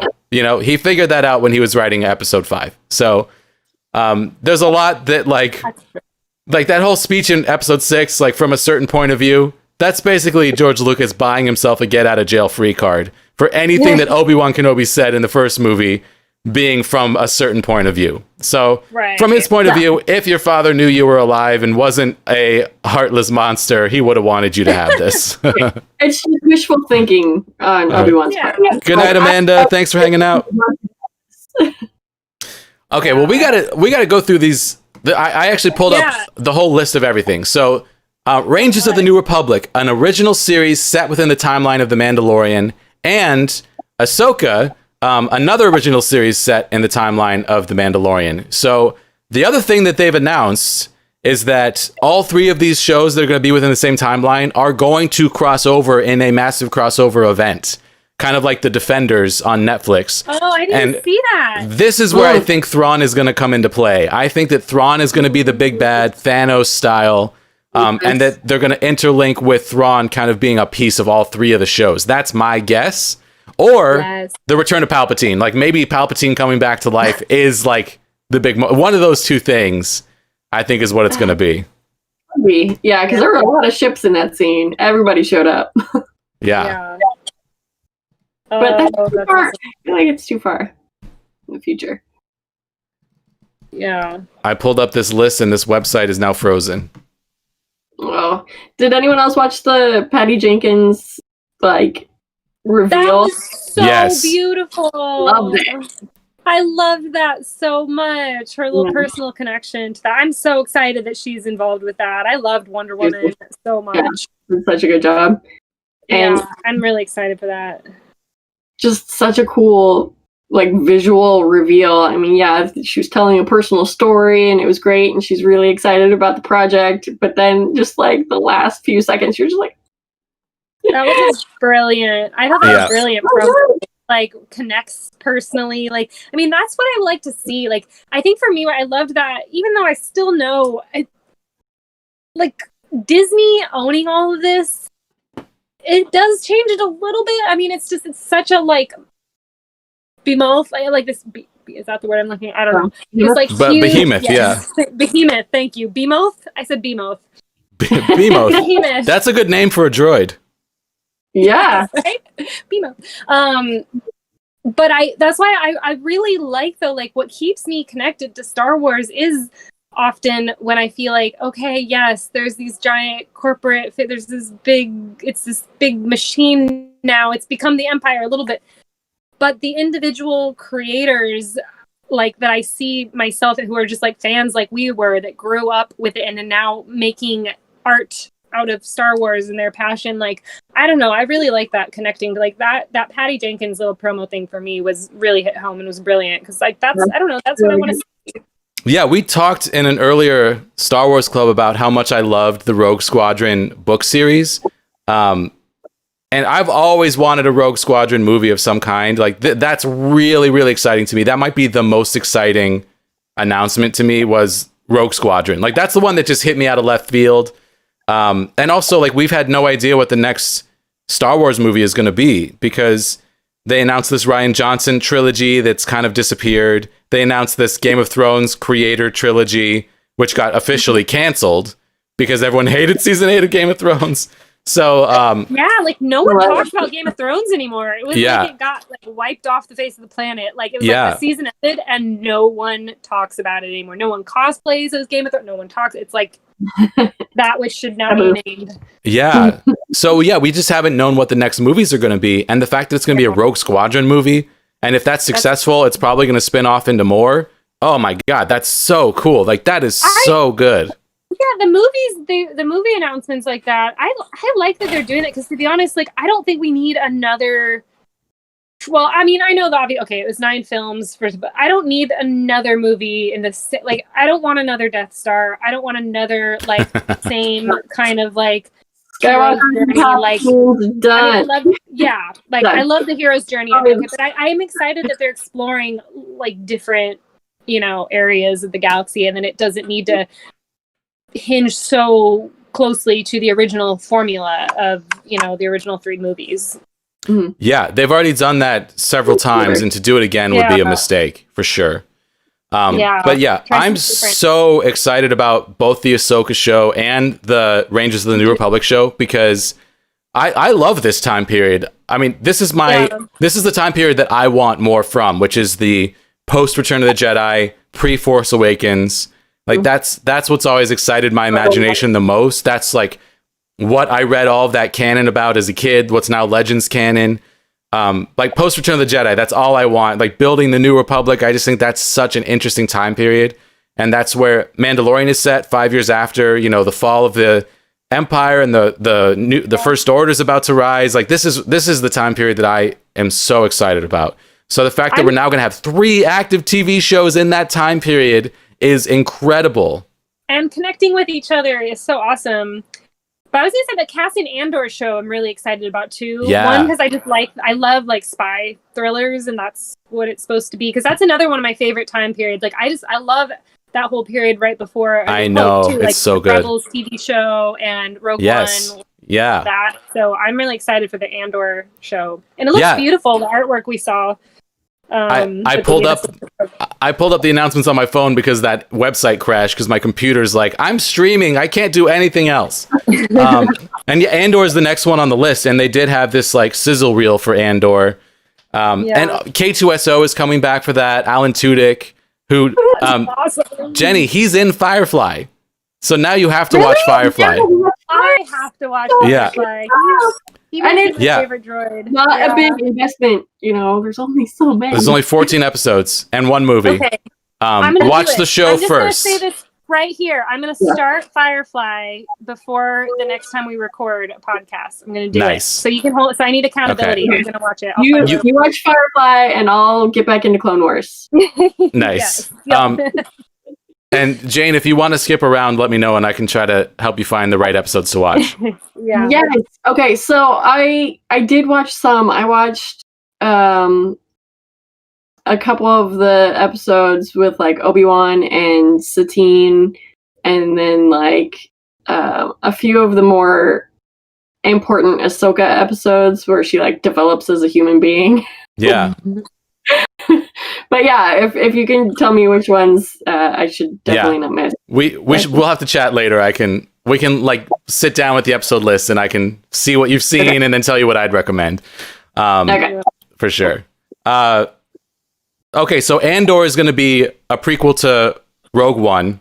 And then someone was saying that they think that Rogue Squadron will be a direct sequel to Rogue One, which is a really interesting idea. Because, I mean, first of all, in Rogue One, I remember the first time I watched that movie, and I'm like, why is this movie called Rogue One? And then I remember thinking that. And then there's that moment where they ask him, like, what's your squadron? And he's like, Rogue One? Like, he just makes it up. Knowing what happens at the end of that movie, and then knowing that Rogue Squadron is now named after them, like, that is the type of prequel storytelling that I love, that pays homage to something important, and develops something that I care about and makes it feel more important than it already did. And it already felt pretty damn important. I mean, Star Wars feels way more important to me than it should. Let's just put it that way. So I really liked that. And I feel like Star Wars has broken itself open now with when they first made prequels, I was like, I don't want prequels, I want sequels. But now we have all this different stuff in different timelines, and I want all of it. I don't care what timeline you're setting it in, as long as it's varied, because I now know like this whole timeline pretty well. So you can plop me anywhere in the timeline, and I'm going to have a good time. And especially because like they're going to go into the High Republic era. Like we're getting an Old Republic show with the Acolyte. Yeah. Which I'm so excited about. It's when Yoda is like 300 years old. And he might young and they're like launching this whole book series and comic series in that time period, and the Acolyte is going to be a TV show at the end of that time period, and Yoda might be in it. I mean, this is like the height of the Jedi Order, so it would be so interesting to see a young Yoda. Like that's something that I never in a million years would have even hoped for, but now I feel like will probably happen. It's crazy. No, I'm really excited for that. I want to learn more about the history, what happened before the Clone Wars, and emo Yoda. I was gonna say though, in my Thrawn book that I'm reading, the Chaos Rising Ascendancy just connected to the overall universe in a really cool way to like broaden. It's not really spoilers, but it does connect to like Clone Wars and stuff. And because there's a time I was the same way. I was like, I don't care about all this stuff, and now I'm like, oh my god, like, it's connected. Wow. I know this. Should I read that one? Is it good? Thrawn Ascendancy? I would say there is quite a bit of politics and quite a lot of battles where I've realized reading a battle is hard for me. Like it's one of those things that I would rather watch, so I get a little glazed over like when they're writing out the battle, like trying to describe the battles. So there is a lot of that, but the moments where it goes into the character development, and Thrawn, like they pair Thrawn up with a child in this book, which I really loved, like unexpected. And it's, I love the other tough thing about it is they flip back and forth between a present time and in the past. And so again, for me too, that's kind of hard for me to jump around. So I feel like I'm just like having a hard time like paying attention to a lot of it. But the character development parts of it, getting to know Thrawn, I still think it's worth reading. Except cool. It is really good. Yeah. Yeah, I'm reading Dark Disciple, which is awesome. Oh, that's my next one. I'm loving it so far. And when I'm done with that, I'm going to be looking around for my next Star Wars read. Yeah. Although you might want to wait on this Thrawn one because I think I mentioned last week it's going to be a trilogy, and the second one is not out until May. So I'm almost kind of mad. Like I wish I just waited so I could just read them all three. But, that's tough because I forget with books. I forget what happened. I just my memory is not great. Yeah. Okay, so we talked about Hayden Christensen was returning in Obi-Wan Kenobi. Now, the show is called Obi-Wan Kenobi. Where someone in chat was saying they prefer Kenobi, and I kind of agree, but I'm not gonna be that picky. And this is gonna recognize it as much. I think like Obi-Wan is more recognizable than Kenobi for the general public. Yeah, well, and I was thinking like, what is the most iconic line in all Star? Help me, Obi-Wan Kenobi. You're our only hope. So Obi-Wan Kenobi, the full name. I kind of like that in that context, but I don't know. Kenobi just felt a little more clean and like Kenobi. But yeah, this is one that it's either Rogue Squadron or this that I'm the most excited for, because like 10 years, this is going to take place 10 years after Revenge of the Sith, when Obi-Wan is guarding a 10-year-old Luke Skywalker on Tatooine, and somehow he's going to end up fighting Darth Vader. So that's all we know about this, and that's awesome. Like, that is awesome. That's so good. I can't wait. That's going to be so cool. Because like Obi-Wan's probably going to get swept up in something that's going to take him off of Tatooine, have to go out in the galaxy. I just can't wait to see like what he gets into and how he ends up crossing paths with Darth Vader. It's so exciting. It's going to be so good. Oh, I can't wait. I can't. And just especially, I love Ewan McGregor. Ewan McGregor has always been my favorite part of the prequels. For sure. Kind of Absolutely. the one thing that I've never had any complaints. Well, he still suffered from the dialogue and whatever, but I just loved him. I feel like he is Obi-Wan to me as much as Alec Guinness. Like, I just love him. I'm so excited for that. Yeah. What else was there? Are we missing one? The Bad Batch looks super fun. I'm excited for Bad Batch. So the Bad Batch episode of Clone Wars is not that great. So there's a part of me that's like, if we're spinning off Clone Wars, this is not the most exciting thing. I think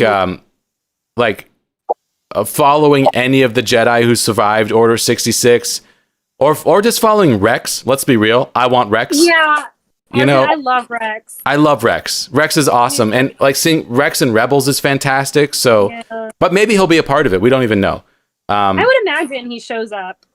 Yeah. He shows up in Bad Batch. I kind of want more. I never thought I would be this connected and want more of the clones. Like, yeah. I had no idea. And I really got attached to them. So I'll take whatever we can get. I'm excited for Bad Batch. And also the animation in the Clone Wars got really, really incredible by the end. It starts out so bad and it gets so good. And that transition is really remarkable. And I want them to keep making animated Star Wars because they've really got it down at this point. So I'm excited that they're doing this. I'm excited that Dave Filoni is in charge and like this is his toy that he's going to continue to play with. So I'm stoked for Bad Batch. I'm absolutely going to watch it. I'm going to watch all of these. What am I saying? Absolutely. Let's be real. We're going to watch every single thing. But yeah, someone said they were a little nervous, like in the chat. And I do agree. Like, I mean, this is all so exciting. And then I'm like, it can't possibly all be good. Maybe it will. I don't want to get all negative about it, but there's likely to be some flops, some awesome. I'm just so excited. Like, again, like this is like more than I ever dreamed of getting Star Wars. Like, I remember just like waiting for my dial-up internet to show pictures of the expanded novel books appear on the screen because I was so thirsty for it. And then just to get this explosion of this world, I'm so excited. Yeah, and this is what I've wanted since I was a kid. I think that all of these shows are going to be good. I'd be surprised if there was a bad show. but I also have liked all of the new canon, so I'm easier than some. I'm a Star Wars slut. I like all of it. I think now that they've done Mandalorian and they're smart and they're paying attention to what's working, what's not, what people are gravitating towards. Like, I think because of Mandalorian, there's a good chance that I think a lot of it, if not all, will actually be, I don't know. There's bound to be some flops, but whatever. Yeah. I like the direction they're going in, especially everything based around the Mandalorian. And also they've just nailed this, the world, the practical effects, there's like so much just about the whole feel of Mandalorian, which I assume will translate into the other properties. Yeah, and the fact that they can shoot it all on one stage with this new technology that they have, the digital sets, I think that's why this is happening, is because they've got the technology to do it now and to make it look amazing. So it's so good. I'm so excited. Okay, the next one. This one is a really interesting announcement. Star Wars Visions, an original series of animated short films, celebrate the Star Wars galaxy through the lens of the world's best Japanese anime creators, coming in 2021. So, a series of animated Japanese anime Star Wars. That sounds awesome to me. I think that's going to be great. Because there was like this anime style, Samurai Jack style Clone Wars 2D animated show before the canon 3D animated Clone Wars. And it was awesome. I loved it. I watched it several times. When the new Clone Wars started, I actually didn't watch it in protest because I was so bummed that they'd canceled this other one to make way for this 3D animated version. Obviously, I came to love it. But like the early seasons of the 3D Clone Wars are not good. It got really good later on. But I think that's a really great pairing. Anime and Star Wars. I think that's going to be powerful, and I can't wait. Oh yeah, they'll be able to do so much fun stuff, like the environments that you want to see that they're not showing right now. Yeah, totally. I'm excited for that one. I'm excited for all of it. There wasn't anything that I was like, eh. Yeah. Like there were things that I was more excited about than others, but there's nothing that I was just like, yeah, I'm gonna skip that. Like, no, I'm gonna watch it all. Totally. Give it to all of it. I want more. Okay, this next one is really interesting, and we don't even know for this one. We don't even know. But the next one is the Lando Calrissian show. And we don't know if it's Donald Glover or Billy D. Williams playing Lando. My guess, both. I'm guessing they're going to have both of them in it. I think both, too. Yeah. I think both. Flashback and flash forward. Like young Indiana Jones style. Yeah. But my excitement on the Lando show is pretty tied to Donald Glover. Like, I assume there's no way they're not, but that's what makes me really excited about it. I assume that's done. That's what it's going to be. I love Donald Glover. I want both. I want Donald Glover and I want Alden Ehrenreich back as the young Han Solo. I want Darth Maul. I want like what's it called? Crimson Dawn, the crime syndicate that Darth Maul runs. I want Solo, a Star Wars story part 2, but told from Lando's perspective. Like that's what I want. But I also want Billy D. Williams and Janna from Rise of Skywalker going off in the galaxy together to try to find her family. Yeah. And I want him to be telling her stories about his youth and flashback, and that's when we see Donald Glover and young Han Solo. But so many possibilities with this show, and I'm so excited. I feel like that has to be. I mean, because that line, it was almost annoyingly, like, not annoying. I loved it, but like that line that Lando gets like, well, let's go find out. It was almost a little, such an obvious, like, spin off. Like, I just can't imagine that was for nothing. Like, it has to be. It has to be related. For sure. But I don't think it'd be enough just having that. I don't know. I like the idea of flashbacks. I'm excited for that one. Yeah. The next one we already talked about, which is The Acolyte, which is the High Republic era show. And I think that this is live action. But it doesn't even say, but I'm pretty sure that one's live action. A few details. Yeah. And then next up is A Droid Story, which is a film, an animated film, featuring a new hero guided by R2-D2 and C-3PO. Which I think that this is hilarious, because there was this like droids cartoon back in the day that I've never seen. And But like, Anthony Daniels is still around. You absolutely should always be making C-3PO content as long as he is alive. Yeah. Like, why not? It's gold. I feel like I have mixed feelings about. Well, yeah. So it is. You said it is animated. I wasn't sure if it was live action, an animated movie. Yeah. Yeah. I don't know. That one I'll have to wait and see. I think I'm less excited about that than other things, but that's the one I'm the least excited about. And it's for the reason that Sam says in chat. That one episode in the Clone Wars makes me really nervous about a droid-centered show. Yeah. Yeah. Well, you know what's funny is I actually remembered one of our episodes a while back. I think you asked us, like me and B and Doug, like what we would want of a Star Wars kind of show spinoff. And I actually said a droid story, like a droids.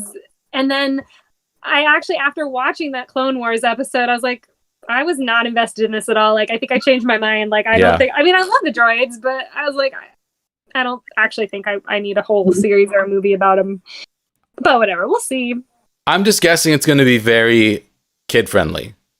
Maybe to the point of being like saccharine. So we'll see. I'm still going to watch it for sure. I'm fine if it's a kids movie and kids love it. I'm fine with anything that gets children, that keeps this going. And if it's catered to little kids and they love it, then that's fine. We're getting so much Star Wars that like I'm not even going to be that mad if some of them I'm like, eh. Totally. Okay, the next one. Oh, sorry, go ahead. Sorry, if it's a droid show, I would want more of the one that Phoebe Waller-Bridge did. Yeah. L3? L3 37, I think. Yeah.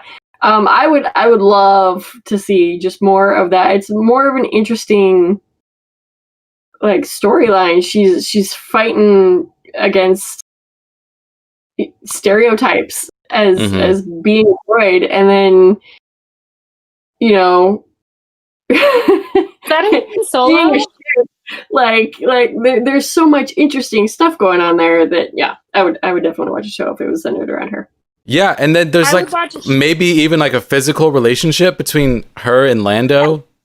Yeah, like there's a lot of content to explore there. I would watch that. I wouldn't watch like a comic relief droids being stupid, show. Yeah, like, as much as I love Chopper and I love like all the droid, but I don't know that I need a whole movie about that. I would watch a movie about K2SO. I love K2SO. Oh, he's so good too. I'm gonna have to watch Solo again. I think I remember almost nothing from that movie. I didn't even see it in theaters. Like it's the Star Wars thing I know the absolute least about. I gotta watch it again just to try. I was really uncomfortable with the L3 story in Solo. I felt like I loved her like revolutionary attitude. She's an amazing character. But then when when they put her in the ship, it's like it seems like that would be a prison to her, Yeah. And like this whole time she's aware but unable to, speak or do anything other than be a ship. And serve Han Solo for the rest of her life, Yeah, but she's also like taking part in the adventures because like the Millennium Falcon is a character in this universe, and she's still alive. I don't know. Is it? I would just watch it. I would be interested. Yeah, it's weird because like the TARDIS is alive in a way that I love. And like Moya from Farscape was actually a living ship, and that was fantastic. Or Tin Man from Star Trek. It's a silly episode. But I love the idea of a living ship. I am really weirded out by the Millennium Falcon being more intelligent than we have known, because I feel like the Millennium Falcon deserves, in that case, a lot more free will than it has. And especially if it's someone who's fighting for the free will of droids, it makes me uncomfortable. Yeah, it's but it's so interesting. Like I feel like there's a lot of story there that could be explored. Absolutely. It's like a midi-chlorian situation where if you flesh it out more, you can make it better. Yeah. For sure. Absolutely. The ship had the most peculiar dialect. Yeah, in Empire. Yeah, there is that line in Empire. Yeah. But that's the other part of this is like the droids have been speaking with the ship So I feel like if that character is the ship, L3 should be like shouting like for R2. freedom, you know, to R2 or something. But there's also this movement in the Star Wars universe for droids to be taken more seriously and to have free will and rights. It's actually, the movement is name dropped in The Mandalorian. It's something from the expanded universe. I don't remember the word, but I read about this. Like, so there is a story to be told about the civil rights of droids, and I'm in on that. Like, I am into that. I would love to see that. That'd be super cool. Yeah, M count. Excuse me. We don't say the full word anymore. You don't say the full word anymore. No. Yeah. So the only one we haven't talked about is that Taika Waititi has been given a Star Wars movie, and we know nothing about it. No details. No title. Nothing. I don't care. I mean, whatever he wants to do, I'm in 100%. I will watch it multiple times. Absolutely. Same. I don't care what it's about. I'm there. Yeah, so excited. I can't wait for that to be announced. It's gonna be. I can't wait to see his take on a Star Wars movie. Yeah, that was one of my favorite episodes of Mandalorian too. I will never get over that scene with the stormtroopers being assholes, and I love it. I can't wait. This is what we've been saying since season 1. Give Taika a Star Wars movie, and they've done it, and it's gonna be glorious. Yeah, I can't wait. And that's it, man. That is. It's like 10 new shows or something. It's insane. Shows and movies. Absolutely crazy.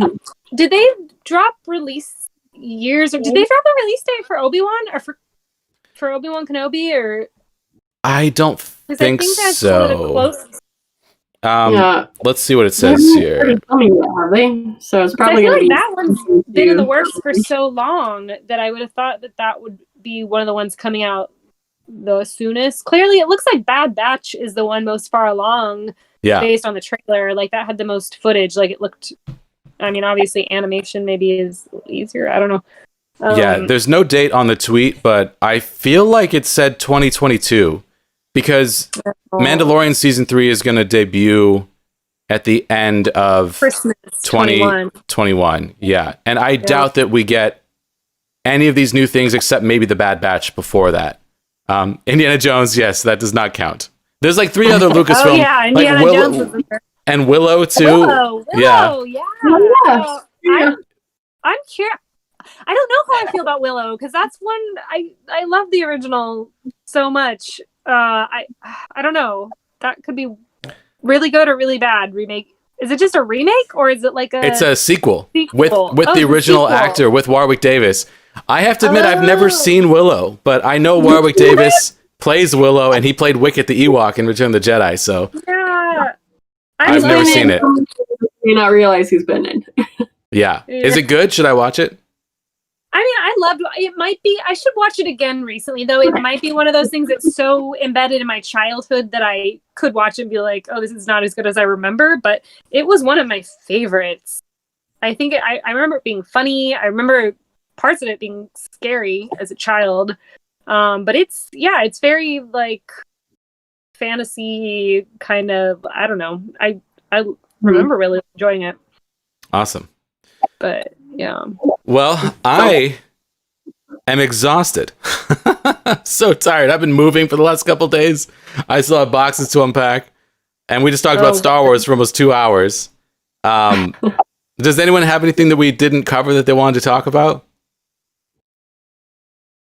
I think we covered all the things. That was a lot of content to get through, and we did it. Good job, team. We did it. I'm excited for it all. I'm excited for.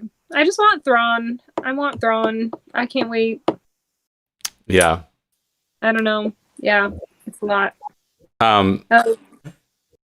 many Stormtrooper helmet door bumps do you think Taika will put into Star Wars? I think 0. I think he's going to do something totally new and just as hilarious. Probably more hilarious. He did the whole 5-minute shooting scene. Yeah. From the speeder bikes. Like that was just fan service right there. So we'll probably get something funny but unexpected. What if it's a movie where every single character is IG-11? Yes. Just a bunch of IG units, all voiced by Taika Waititi. All have slightly exclamation points. Yeah. An army of IG units. I'd watch it. Like I said, I'll watch. I don't care what it is. I will watch it. The Secret Life of Sarlacc. I'll watch it. There. And that sounds like something weird, actually, that he might do. I feel like it's going to be something out there. Like they're going to give him aliens something funny and weird. But just Jeff Goldblum in Star Wars. Yeah. Oh, yes, please. This is completely unrelated, but Andy and I just finished binging all of RuPaul's Drag Race, and there's an episode where Jeff Goldblum is the guest judge, and it's amazing. Like, he's just so Jeff Goldblum-y in that. Like, he starts crying at one point. It's like really crazy. Everyone should check it out. It's great. We need a film where it's just the Jedi Council meditating in a room for 2.5 hours straight. If Taika Waititi is directing it, I'll watch it.